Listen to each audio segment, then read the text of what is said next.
assainissement vont entraîner des travaux d'amélioration des voiries. Et en parallèle, c'était un de nos engagements, c'était la création de cette étude de circulation qui aujourd'hui est aboutie. Et cette étude de circulation, elle va être présentée aux habitants, elle va être présentée aux membres du CPC, du Conseil des participations citoyennes, afin de déterminer des solutions de schéma maintenant, schéma de circulation, que ce soit pour les circulations douces ou les schémas de mise en sécurité. Quels sont les grands travaux et les grands changements qu'il va y avoir au niveau de la circulation pour la mise en sécurité en fait? Donc, en fait, c'est le préalable à tout. C'est-à-dire que sans étude de circulation, on ne fait pas d'aménagement. Vous venez de recevoir à Villeparisis les résultats d'une étude pour le plan de circulation. Qu'en est-il de ce plan de circulation? Alors, en fait, c'était un engagement de campagne. C'était avant de pouvoir prévoir tout aménagement routier ou de changement de sens de circulation, de mise en sens unique, de changement d'organisation de stationnement. C'était d'abord étudier la circulation et les formes de circulation sur Villeparisis. Toutes formes de circulation, bien entendu, les véhicules légers, les poids lourds, la circulation en bus, qui a été modifiée, notamment parce que nous avons augmenté à la fois le nombre de bus sur la ville en fréquence et les amplitudes horaires. C'était déjà un engagement de campagne, et celui-là nous l'avons déjà concrétisé, mais c'était pouvoir avoir une image à l'instant T de tous nos modes de circulation, y compris les modes doux.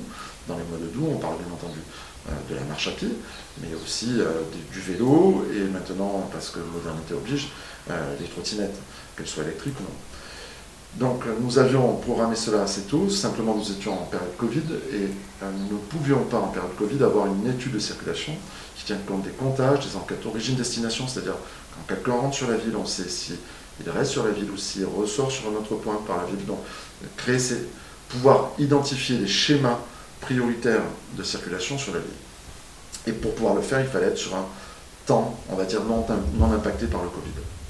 Sur ce temps non impacté par le Covid, la période qui a été retenue par un bureau d'études, le bureau d'études Célevia, que nous avions retenu pour faire cette étude-là, la période retenue a été la période du mois de juin 2021, et nous avons refait des études complémentaires en novembre et décembre 2021.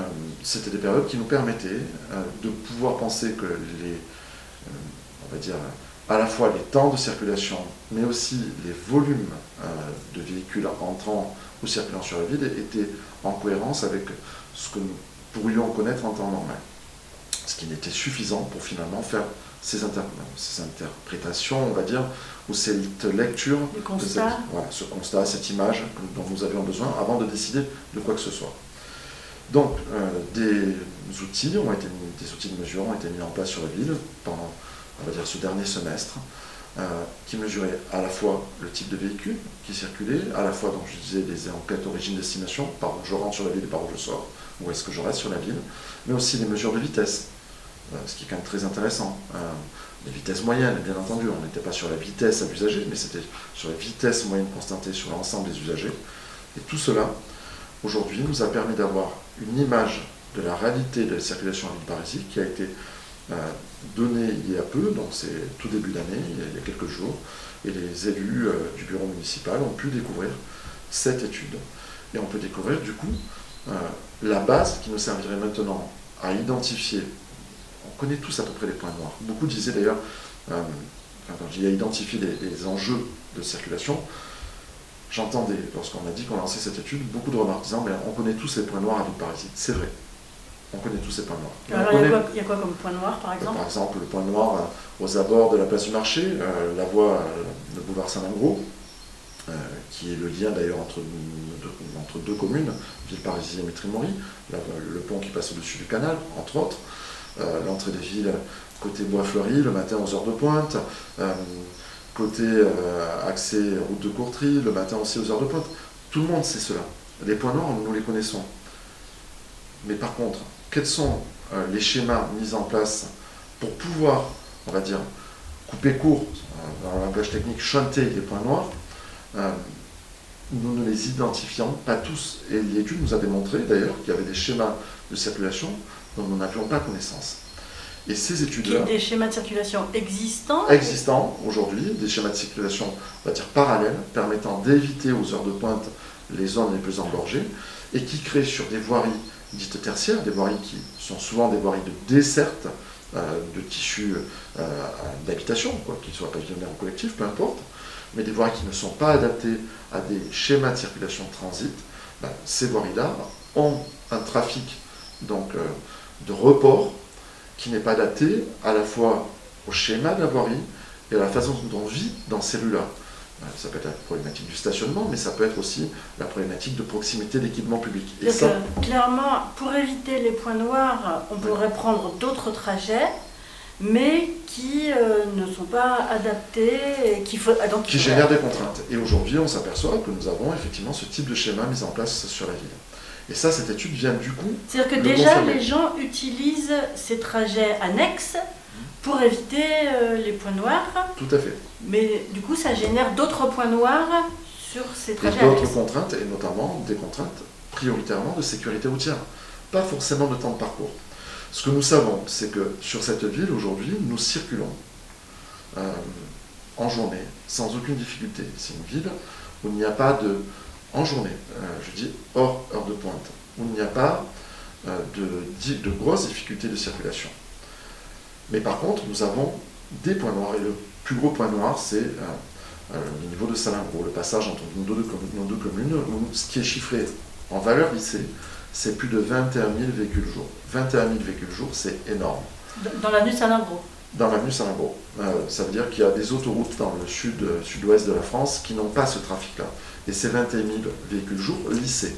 Ça veut dire que ça comprend week-end et jours fériés. Donc imaginons sur les jours dits ouvrés, travaillés, du lundi au vendredi, on est peut-être 5, 10, 15% au-dessus en valeur véhicules circulés. Donc ça crée des bouchons ça crée de dans lesquels on peut rester une heure Peut-être pas une heure, mais en tout cas où on peut facilement perdre 10 minutes, un quart d'heure, et en région parisienne perdre 10 minutes, et notamment sur la Grande Couronne, perdre 10 minutes, un quart d'heure, comme vous avez déjà peut-être été victime de retard accumulé, ça fait beaucoup. Et surtout quand vous êtes si proche de chez vous. Donc ça, c'est un enjeu. C'est d'ailleurs un enjeu, cette étude, pour pouvoir aussi préciser auprès du département, pour celles et ceux qui pourront en douter, que le barreau RD9, qui est un barreau parallèle à la francilienne, qui devrait traiter en continuité de l'axe réalisé à Métrimori, est un barreau nécessaire. Qui n'est pas... Qui aujourd'hui, dont les études ont été arrêtées. J'espère que ces études seront relancées. Je sais qu'il faut encore en démontrer la pertinence de ce barreau. Je regrette qu'on en soit encore en démontrer la pertinence, parce que les villes parisiennes le savent, que ce barreau-là est pertinent. Mais cette étude-là vient démontrer que ce trafic important sur une voirie qui n'est pas adaptée à ce trafic-là nécessite de créer d'autres aménagements, certainement à minima le barreau RD9, et peut-être d'autres aménagements par la suite qui pourraient apporter d'autres facilités de circulation sur l'île parisienne. Ce que nous voyons aussi, c'est que des fois, en termes de schéma de circulation, il y a des idées qui sont intuitivement logiques, mais qui en fait n'apportent pas les gains espérés. Nous travaillons par exemple sur l'avenue de Flandre, sur qu'est-ce qu'on peut mettre, est-ce qu'un sens unique est un sens, et quel type de sens unique, est-ce que c'est une solution? Et en circulation, rien ne peut se faire au doigt mouillé. On ne peut pas dire, tiens, comme ça a été fait par exemple sur l'aménagement de la place du marché, l'aménagement qui a été modifié il y a quelques années en arrière, on ne peut pas dire, tiens, j'ai une idée, je vais modifier le plan de circulation parce que je pense que comme ça fonctionne. Non, il y a des reports que nous devrons étudier. Quand nous modifions un axe de circulation, quand nous modifions un sens de circulation, le report, il n'est pas forcément immédiat. Il peut être à 1 km sur la ville. Voilà, nous étudions tout cela. Il y a des secteurs où nous allons proposer aux habitants des mises en sens unique avec des aménagements, à la fois pour traiter la sécurité, parce que la mise en sens unique peut être aussi un accélérateur de vitesse. Dans les faits, si je n'ai pas de contresens, je me sens peut-être un peu plus en sécurité pour rouler, je vais accélérer ma circulation. Donc il faut qu'on puisse trouver à la fois les aménagements qui répondent aux attentes des habitants sur des secteurs dits pavillonnaires ou d'habitation, et à la fois sauvegarder nos axes de circulation les plus importants, et tout en y intégrant la question de la circulation des modes doux, et notamment des vélos. Nous avons déjà fait des premiers schémas, ou des premières pistes ou aménagements cyclables, parce que nous savions que cela, quels que soient les résultats de l'étude, seraient des secteurs à réaliser. Elle n'existe pas encore, les liaisons douces. On a déjà, alors la ville de Villeparisis, je ne dirais pas qu'elle est sous-dotée en liaisons douces, mais ce sont souvent des liaisons douces périphériques. Je pense à Volambert, c'était José Hennequin qui avait, dans les années 2012, qui avait organisé la transformation de cette voie ferrée historique en voie cyclable, donc c'est plus d'1,5 km. C'est une voie périphérique. Mais du coup, c'est une voie qui est utilisée aussi, par exemple, pour apprendre aux enfants à faire du vélo. Et c'est un tronçon. C'est un tronçon. Après, le travail sur les continuités, c'est plutôt des continuités périphériques. L'accès à la Duise, au chemin de la Duise. Nous, ce que nous souhaitons trouver, ce sont des continuités intérieures, permettant de relier un équipement à un autre, permettant tout simplement, par exemple, d'aller du sud de la ville, pourquoi pas de la mairie, jusqu'à la gare. Lorsqu'on veut parler d'intermodalité, il faut qu'on crée des équipements. Sans création d'équipements, nous ne pouvons pas prétendre à développer la circulation, notamment la circulation vélo, la circulation douce, quelle qu'elle soit, y compris la marche.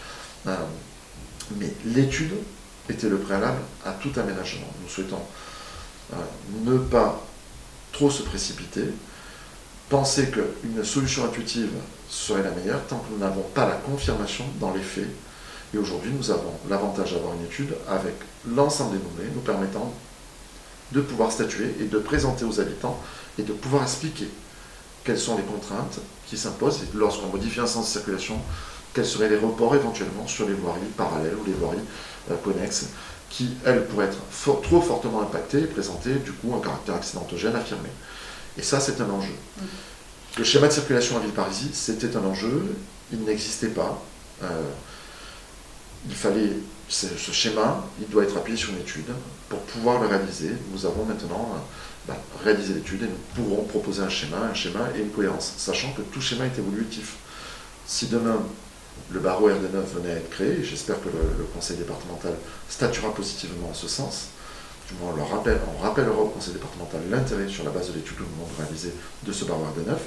Ce barreau RD9 impliquera des changements de circulation sur d'autres axes, dont nous devrons aussi anticiper, et c'était aussi le sens de l'étude. Nous avons demandé d'avoir une vision à 2030-2035, à la fois sur ce qui se passe sur Villeparisis et les axes forts, les axes primaires internes à Villeparisis, donc qui sont par exemple la rue Jean Jaurès, la rue de Rusée, Général de Gaulle, Eugène Varlin, Charles Gide. Centre-ville. Voilà, 8 mai 1945. Puis après aussi les axes forts supracommunaux, je pense à la RN3 ou la RD 603, et bien entendu la francilienne. Mais en intégrant aussi les aménagements qui pourraient être réalisés à la fois par l'État et le département. Je pense par exemple à la déviation nord de Courtry, si elle doit voir le jour, quel impact sera pour la RD qui descend sur Villeparisis, donc sur la route de Courtry. Quel impact sera sur nos changements en termes de circulation, nos changements peut-être de priorité, nos changements d'aménagement de carrefour. Tout cela, nous devons le prendre en compte. Donc c'était le sens de l'étude. Travailler jusqu'à 2035-2040. Ne pas se limiter à l'image à l'instant T, mais partir de l'image à l'instant T pour extrapoler et pouvoir avoir une vision d'ensemble. Le conseil participatif a été consulté au préalable ou va être consulté? Vous allez lui présenter l'étude? Tout à fait. Alors le conseil participatif, le conseil citoyen, travaille avec des groupes de travail. C'est eux d'ailleurs qui ont créé leur format. Et ce qui est très intéressant, c'est qu'ils ont su se saisir de l'outil et créer l'outil qui correspondait à leurs attentes. Et donc il y a un groupe de travail qui a déjà rencontré des élus sur la question de la circulation, qui a pu exprimer... Des élus de la ville? Des élus de la ville, bien entendu, pardon, des élus de la ville, qui a pu exprimer, ils ont pu, ce groupe de travail, et les membres ont pu exprimer leurs attentes, et nous on a pu dire voilà où on en est, voilà où nous en sommes de l'étude. Et puis il y a aussi les commissions. Vous savez que les commissions municipales, souvent, sont réservées aux élus.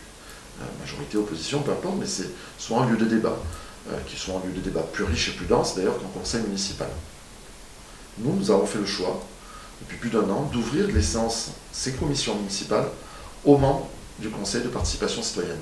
Donc, ces membres y participent avec une voix aussi forte que la voix des élus. Pourquoi? Parce que ça permet de nourrir le débat, de repréciser des attentes, et puis c'est ce que j'appelle un peu la variété Andromède. C'est-à-dire que souvent, on devient expert dans le domaine. Et entre nous, élus, on devient expert dans le domaine. Parce qu'on travaille au plus près du bureau d'études, parce qu'on travaille au plus près de nos techniciens. Et donc on commence à avoir un langage très technique. Et l'idée d'avoir quelqu'un qui a une vision de l'habitant, de la vision finalement de la personne qui va l'usage, confronter tous les jours à l'usage des voiries, mais qui n'a pas forcément toutes les données techniques ou tout le langage technique, qui peut-être des fois peut être réducteur.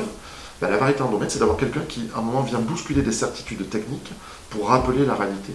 Et c'est là tout l'intérêt d'un conseil de participation citoyenne actif, et notamment actif sur ces commissions. Donc, pour répondre à la question sur la suite, et notamment comment on va travailler avec le conseil de participation citoyenne, cette étude, puisqu'elle est aboutie aujourd'hui, va leur être présentée, avec quelques scénarios ou quelques schémas de propositions déjà d'amélioration sur le court terme. Dans l'ensemble, des schémas sur des points durs et des schémas après d'ensemble. Et puis après, nous le présenterons aussi aux habitants. Nous allons le partager avec eux, et notamment sur les zones où nous pourrons pressentir des aménagements, parce qu'il s'agira à la fois de les expliquer, de les présenter et de les partager, pour que tout le monde puisse s'en saisir. Et de mesurer. Je prends l'exemple tout simple d'une mise en sens unique. Quand vous avez une difficulté, vous pouvez avoir des fois une réaction immédiate de dire on n'a qu'à mettre un sens unique, pensant que c'est la solution. La mise en sens unique souvent frustre les personnes qui habitent en bout de rue. Suivant le sens, c'est ou un côté qui est frustré ou l'autre, suivant surtout vos habitudes de circulation. Cela, on doit l'adapter. Mais est-ce que la mise en sens unique est toujours une solution? Est-ce qu'il ne peut pas y avoir des réflexions? Je sais que par exemple les membres du conseil de participation citoyenne ont saisi les élus en disant la ville fait le stationnement alterné tous les 15 jours. Mais est-ce que finalement le stationnement unilatéral, dans certains secteurs, ne serait pas une solution? Ça a été réclamé? Ça a été identifié. Comme où, par exemple? Par exemple, les secteurs Cévennes, Vosges, Jura, secteur est de la ville, mais je pense au secteur ouest de la ville où nous avons aussi ce type de réflexion. Ça ne veut pas dire que ça va changer, c'est de la réflexion. C'est de la réflexion, ça veut dire que c'est une préoccupation. Et du coup, l'étude nous permet de dire, si on met un sens unique, voilà les reports. Si on met un sens unique, souvent quand on faisait des consultations citoyennes sur une mise en sens unique, c'était très peu parlant. Pourquoi? Parce qu'on avait un 50-50. Et quand vous avez un 50-50, politiquement, j'entends au sens noble, politiquement, c'est très difficile de pouvoir statuer. Parce que ce 50-50 ne vous donne pas caution, ou ne vous donne pas mandat pour décider d'un sens. Et ça satisfera qu'une... Et par frilosité, souvent on ne fait rien. Là, ça nous permet d'appuyer les choix sur une étude et de dire voilà les répercussions. Et peut-être aussi de réaliser des phases de test. Alors, tout cela aujourd'hui avait besoin d'être appuyé sur cette étude de circulation. Elle est conclue. Elle nous permettra, je l'aurais dit, de travailler aussi bien sur les modes de circulation standard, VL, PL, donc véhicules légers, poids lourds, et y compris nos schémas de circulation transport en commun, et surtout de travailler aussi sur des autres modes de déplacement, parce que c'est nécessaire. On va rappeler d'ailleurs dans peu de temps les distances de déplacement d'un équipement public à un autre, lorsqu'on peut faire le choix du déplacement piéton par rapport au déplacement véhicule, parce qu'on n'a que 300 mètres à faire. Si on le rappelle sur des panneaux, ce sera plus simple et plus lisible pour chacun. Et ça va être porté par la ville. Ce n'est pas qu'un gadget.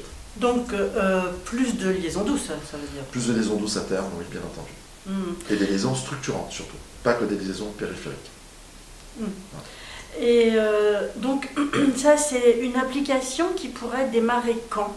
Une fois que toutes les études, toutes les consultations seront réalisées, est-ce que... 2022. C'est l'année, nous avons 6 mois de retard liés au Covid. Donc ça veut dire que 6 mois de retard par rapport à notre calendrier espéré. Et ça veut dire que dès 2022, nous pourrons, pour chaque aménagement, proposer des solutions. Et la déclinaison en phase travaux se fera sur 2022. Elle se fera pourquoi? Tout d'abord parce que les villes parisiennes le voient, depuis notamment la Francilienne, on voit cette nouvelle station d'épuration que réalise la communauté d'agglomération Voici Pays de France, c'est-à-dire une mise aux normes, donc avec une nouvelle station d'épuration, et ça a un impact, c'est-à-dire qu'en amont, on doit travailler aussi sur l'amélioration des réseaux. Donc avec ce qu'on appelle le passage de réseaux unitaires, ce qu'on appelait avant le tout à l'égout, en réseau séparatif pour la plupart, où on sépare à la fois les eaux pluviales et les eaux usées. Elle se trouve où, cette station? Elle se trouve sur la zone industrielle de la ville, zone industrielle et artisanale de la ville, au secteur nord-est de la ville, très proche par exemple du centre technique municipal, en réalité à 2 pas de la station d'épuration existante aujourd'hui. Ce qui paraît assez logique, ça veut dire que l'exutoire d'hier reste l'exutoire de demain. Par principe, les eaux travaillent en gravitaire, donc nous ne pourrions pas mettre la station d'épuration sur un point où le point bas identifié précédemment reste toujours le point bas intéressant aujourd'hui. Donc cette station d'épuration entraîne la mise en conformité des réseaux pour les villes parisiennes, et donc entraîne des travaux d'assainissement, dont certains ont déjà été réalisés, et que la CARF mène un bon train, la communauté d'agglomération mène un bon train, et nous avons besoin, en parallèle, de refaire nos voiries, de refaire nos trottoirs, de refaire des aménagements cyclables lorsque nous pouvons, lorsque la configuration de la voirie le permet. Elle va entrer en opération quand, cette station ? Alors, elle va entrer en opération, l'opérationnalité d'une station dépend aussi de ce qu'on fait en amont sur les réseaux. Mais la station d'épuration devrait finir sur les années 2022-2023. En tout cas, la globalité du schéma dépasse la problématique de la station d'épuration. 2024-2025, nous serons encore sur la réalisation du schéma directeur d'assainissement identifié donc, pour la ville de Villeparisis. Revenons à la circulation routière.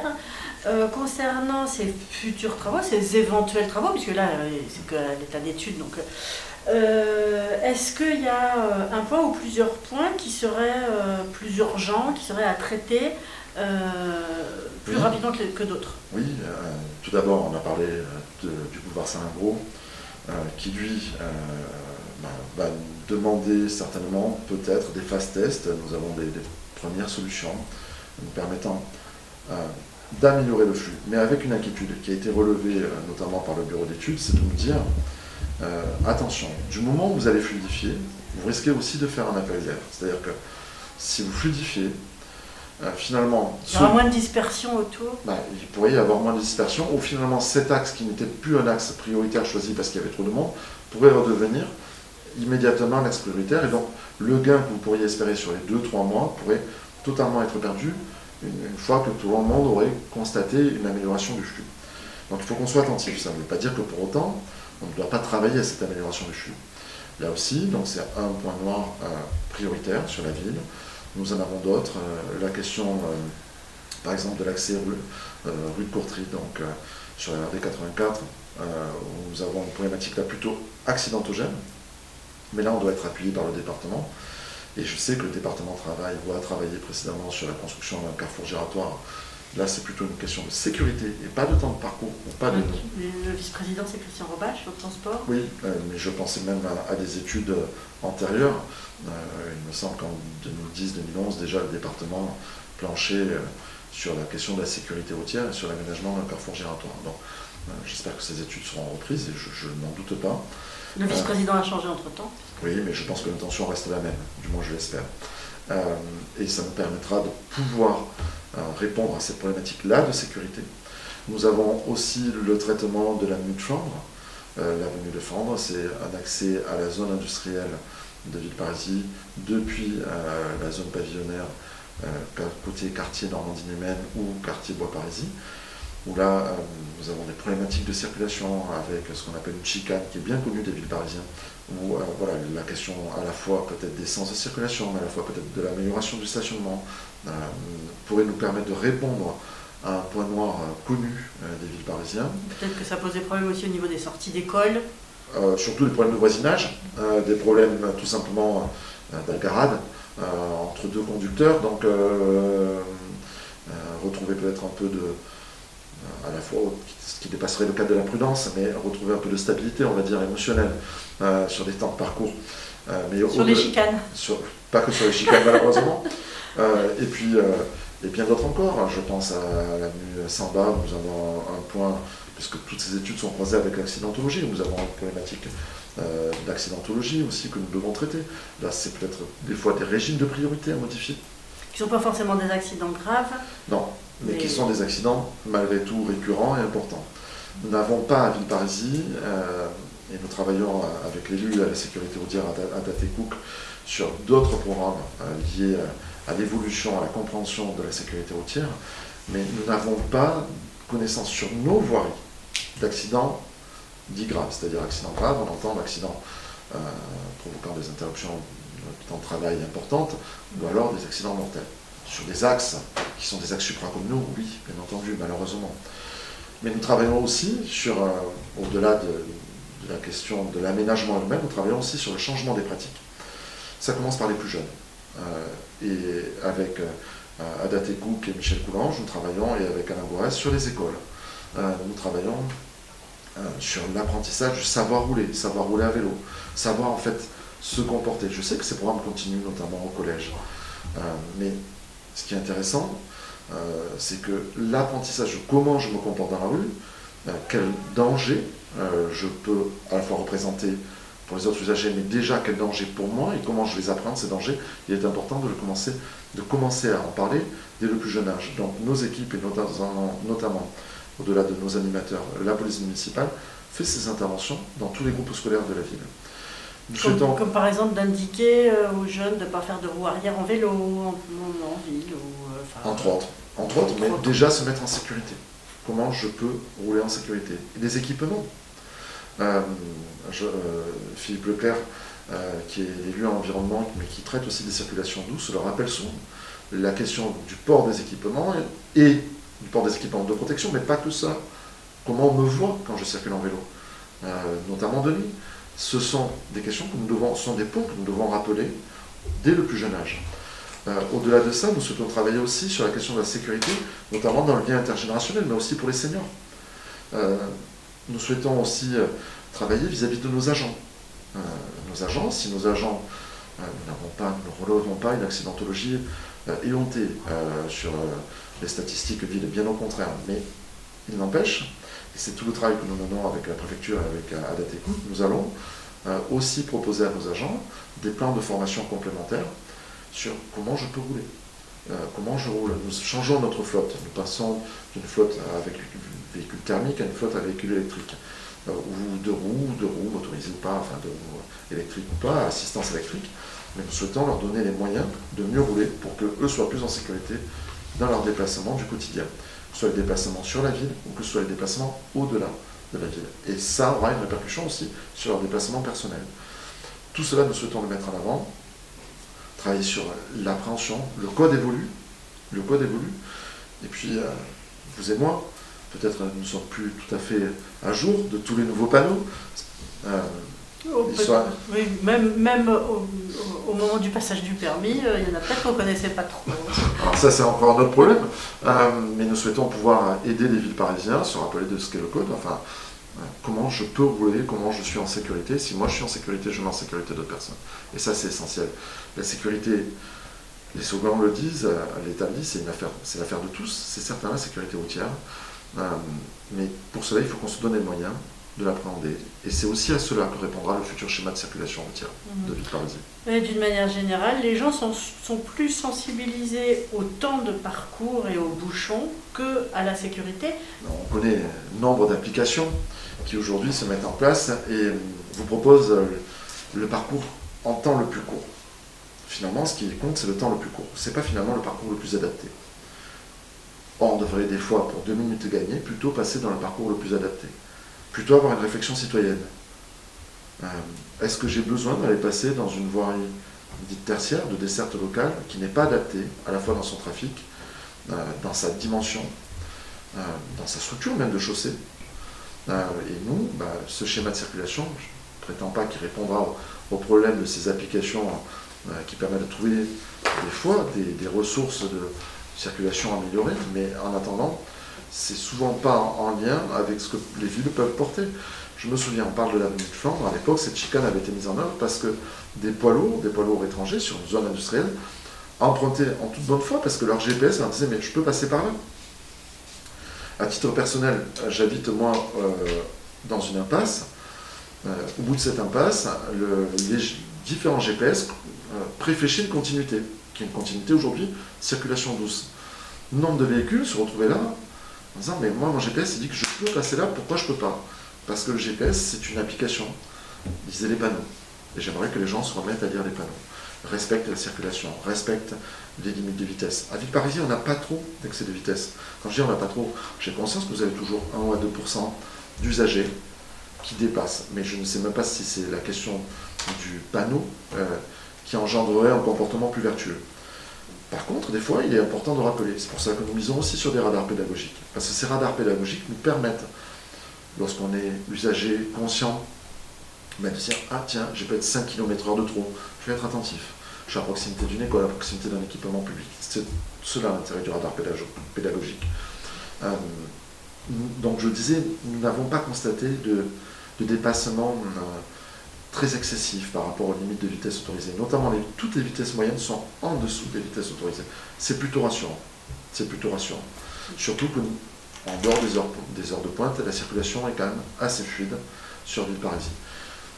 Donc, dans l'ensemble, les comportements sont, on va dire, plutôt respectueux de ce que nous avons, mais nous avons besoin de rappeler, malgré tout, et souvent, et c'est peut-être un peu le tort, nous devons rappeler à la bonne conduite par la création d'aménagements. Et un aménagement, ça a un coût à l'investissement, ça a un coût à l'entretien, en fonctionnement. Si on améliore nos pratiques, nos conduites, peut-être que demain nous pourrons avoir des routes sans aménagement trop réducteurs. Et ça sera un gain pour toute la collectivité.